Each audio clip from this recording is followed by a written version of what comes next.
Hepiniz kanalıma hoş geldiniz arkadaşlar. Sen de hoş geldin baba. Hoş bulduk.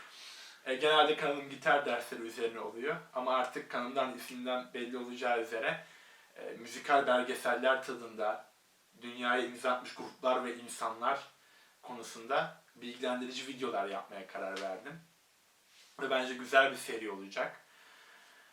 Siz de destek olmak isterseniz sağdaki rakama hedefim 10.000 destek olmak için abone ol tuşuna basabilirsiniz. İzniniz için hepinize çok teşekkürler.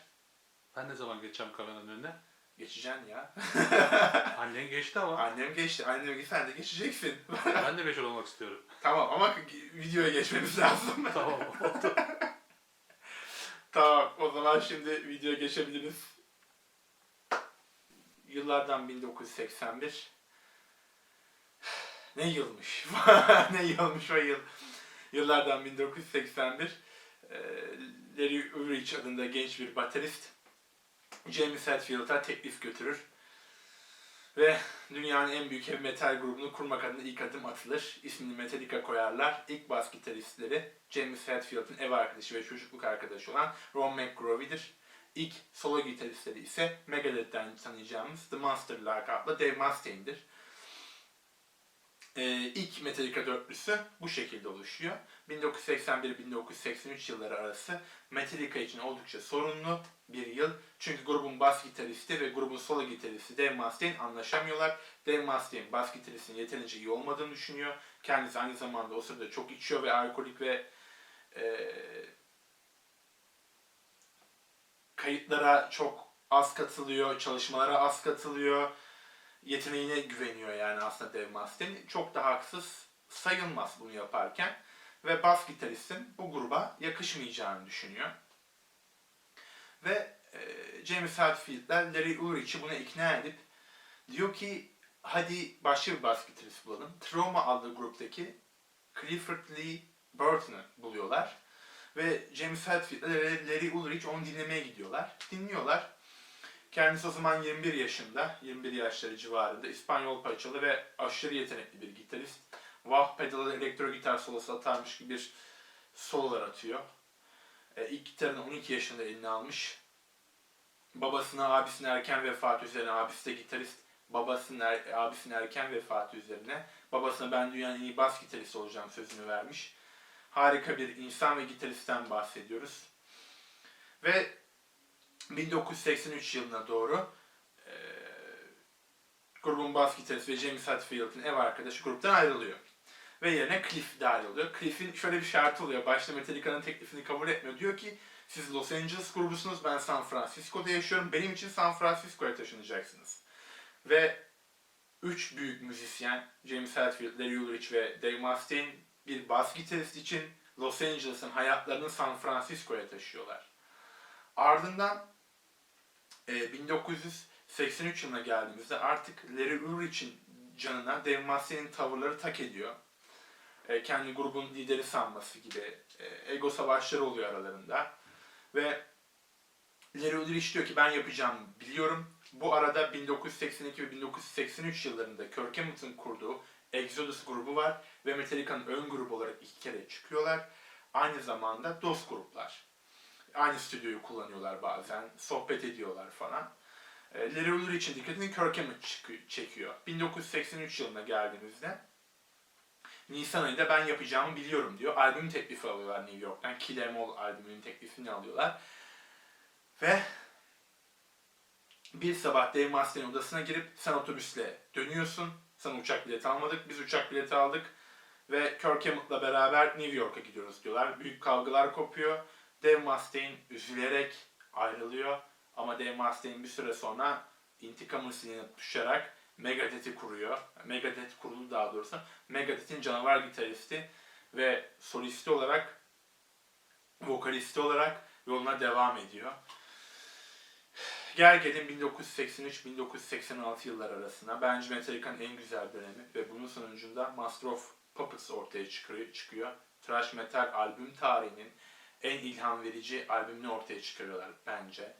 1983 yıllarında çıkardıkları Kill Em All albümünün de bu arada gitaristi komple Dave Mustaine'e ait. çıkarttıkları albümün de şöyle bir hikayesi var isminin. Aslında isimleri farklı isimler düşünüyorlar ama toplumdan negatif bir tepki göreceğini düşünüyor çalıştıkları şirket. Ve şirket bu isimleri koymalarına izin vermiyor ilk albümlerine. Ve Cliff şöyle bir öneri atıyor.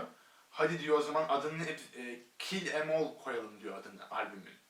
Yani şirkete yönelik bir tepki, hepsini öldür. Ve tamam tüm grup kabul ediyor ve anlaşıyorlar ve ilk albümlerin ismi böyle belirleniyor.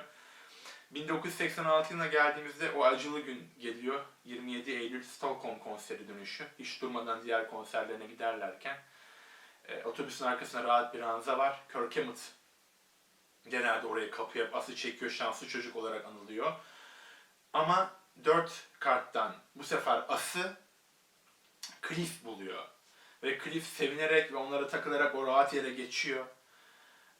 Ve o gecenin sabahında otobüs kaza yapıyor. Kirk Hammett, James Hetfield ve Larry Ulrich ufak sırıklar otobüsten çıkıyorlar. Bakıyorlar, Cliff yok. Cliff nerede? Cliff nerede? James Hetfield çığlık çığlığa otobüsün etrafında gezinmeye başlıyor. Bakıyorlar ki otobüsün altında bir tarafı otobüsün altında ezilmiş durumda Cliff ve nefes almıyor ama onun olayın şokuyla bunu anlayamıyorlar. Üzerine battaniyeyle örtmeye çalışıyorlar. Hepsi hüngür hüngür ağlıyor. Çünkü çok önemli bir insan Cliff onlar için. Bir aile üyesi. Daha sonrasında vinç getiriyorlar. Vinç otobüsü kaldırırken ikinci kez Cliff'in üzerine düşürüyor. Bunun üzerine James Hetfield orada şey diyor. Onu öldürmeyi kesinlikle planlamıştım. Vinç şoförü için ve ona saldırıyor. Yıllar 1988'i gösterdiğinde artık 1987 yılında daha doğrusu yeni bir bas gitarist alma kararı alıyorlar. Çünkü devam etmeleri lazım. Grubu dağıtmayı düşünüyorlar bir süre. Bu arada Cliff'in vasiyeti üzerine asla mezarı olmuyor.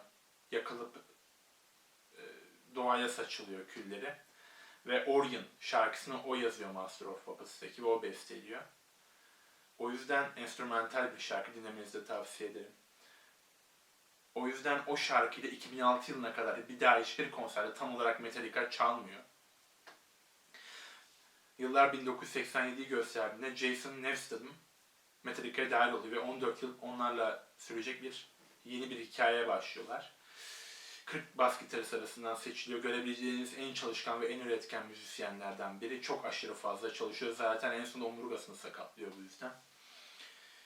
1988 yıllarındaki albümlerinde Metallica'nın bir bas gitarın sesini neredeyse albümde duyulamayacak kadar kısıyorlar.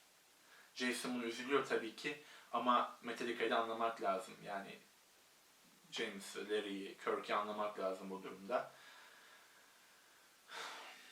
Yani zorunlu olduğu için Jason alıyorlar aslında. Ve sonrasında 2001 yılına kadar bu grup beraber devam ediyor. Tabii 1991'de Black albümü çıkarıyorlar. Harika bir albüm. Bir başyapıt. 2008'e geldiğinde 100 milyon satışlarının 30 milyondan fazlası Black albüme yani Metallica, Black albüm diye anılır ama Metallica'dır adı. Metallica albümüne ait. Cidden büyük bir başarı ve benim de çoğu favori şarkım onun içinde. Daha sonrası 2001 yılına gelmesi 14 yıl sonunda gene bir tarih tekerrürden ibarettir belki. Jason 27 Eylül'de Metallica'dan ayrılmak istiyor. Artık ilk yaptığı açıklamış omurgam sakatlanıyor. Fiziksel olarak katlanamıyorum ayakta bu kadar yoğun çalmaya. Ve ayrılıyor. Tabii herkes Metallica'ya ne oluyor diyorlar insanlar, hayranları. Bu sırada James Hetfield artık alkol hastası olduğunu kabullenip alkolle mücadele için kliniğe yatıyor. Bir yıl boyunca 2001-2002 arası klinikte kalıyor. Ve sağlam bir mücadele verdikten sonra bir alkolden temiz bir şekilde oradan çıkıyor. Buradan neyi anlıyoruz? Her şeyin fazlası zararlı. Kısadan ise. Oradan çıkıyor. Ve bir yandan başka Jason'ın gruptan ayrılma sebebi James Hetfield'la 2000 yılında ettikleri kavga. Gene bir grupta kavga çıkıyor. Konu ne? Metallica üreticiliğini kaybetmiş. Jason çok üretici ve çalışkan bir adam. Başka bir grup için çalışıyor bir yandan. Ama Metallica ile hani bir yandan Metallica'yı bozmuyor. Bu ve Larry Ulrich'in, grubun kurucusunun bunun haberi var. Ama James'in yok. James'ın 2000'de MTV'de buluşuyorlar. Ve James Hetfield onu çocuk azarlarmış gibi aşağılıyor, bağırıyor, çağırıyor insanların içinde ve bu Jason'ın çok ağrına gidiyor. Ve zaten bu da ayrılıkların en büyük önemli sebeplerinden biri. Daha sonrasında hayranların baskısıyla beraber bir albüm yapmalıyız diyorlar. 2003 yılındaki albümleri ortaya çıkacak. Ve Rob'u, Ozzy Osbourne'de çalan Rob'u alıyorlar ve bugüne kadar 17 yıldır Metallica bir daha ayrılmıyor. O şekilde devam ediyorlar. 2003 yılındaki çıkardıkları albüm hayranlarını hayal kırıklığına uğratıyor. Tam bir facia deniyor çoğu hayranları tarafından. Çünkü cidden albüm öyle. Güzel bir albüm ortaya çıkaramıyorlar. Zaten bunları kendileri de itiraf ediyorlar. Kirk diyor ki iyi sololar yazamadım. Rob diyor ki öyle hiçbir solo oturmadı. Otursaydı duyardınız diyor. Onun için James Hetfield elimden geleni yaptım diyor. Larry Ulrich çaldım ama umarım severler diyor. Yani bu şekilde bir albüm çıkarıyorlar. 2003 yılında işte artık o albümden sonra Metallica komple dağılacak mı? Lafları ortaya çıkmaya başlıyor. Yok artık dediğinizi duyar gibiyim. Öyle de olmuyor zaten. Metallica 2008 yılında Dead Magnetic albümünü çıkarıyor. 2016 yılında Hardwired to Self-Destruction albümünü çıkarıyor. 2 harika albüm daha yaptılar bugüne kadar. Yani bu albüm bahsettiğim albümlerden. Ve yollarına devam ediyorlar. En büyük heavy metal grubu olma unvanını taşıyarak. Tabii kişiden kişiye göre değişir bu fikir. Ama başarılarıyla en azından. Gel gelin başarılarına 10 Grammy ödülü, Antarktika dahil olmak üzere 7 kıtada konser veren tek grup. Peş peşe 5 albümü Amerika'da albüm satışlarında birinci olan ilk grup. Ve daha yegane onur ve ödül. Kirk Hammett'la ilgili düşüncelerime gelirsek eğer, kendisi 37 yıldır Metallica'nın aktif gitaristini yapıyor. Her sahneye çıktığında 2,5-3 saat gitar çalıyor. Performans sergiliyor. Metallica'nın en yaşlı üyesi. Jimi Hendrix hayranı. Fakirlikle büyümüş. Uyuşturucuyla mücadele edip klinikten çıkmış. Wah pedalını dehşet derecede iyi kullanan gitaristlerden. Rolling Stones'un ilk 100 gitar sıralamasında 11. Ve bence benim gitara başlamama sebep olan adam cidden çok efsane bir gitarist.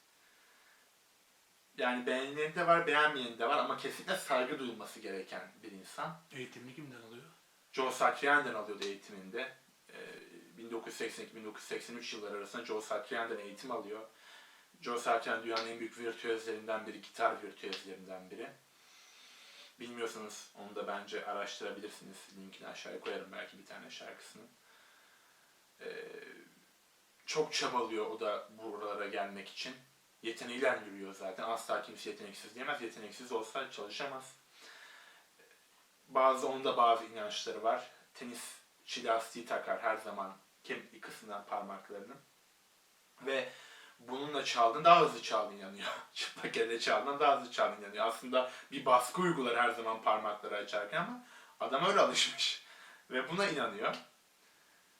Kendisi Filipin kökenli. Ve Enter Sandman gibi bir şarkının ritimlerini gitarda böyle gitar denerken bir anda yazan bir insandan bahsediyoruz ve bir sürü şarkıya daha emeği geçen, dinleyip onunla çıldırdığımız şarkılarda emeği geçen bir insandan bahsediyoruz. Benim fikirlerim bunlar. Eğer sizin değişik fikirleriniz varsa yorumlarda beklerim. Yapıcı işlemleriniz varsa yorumlarda beklerim. İzlediğiniz için hepinize tekrar çok teşekkürler. Abone olmayı unutmazsanız çok sevinirim.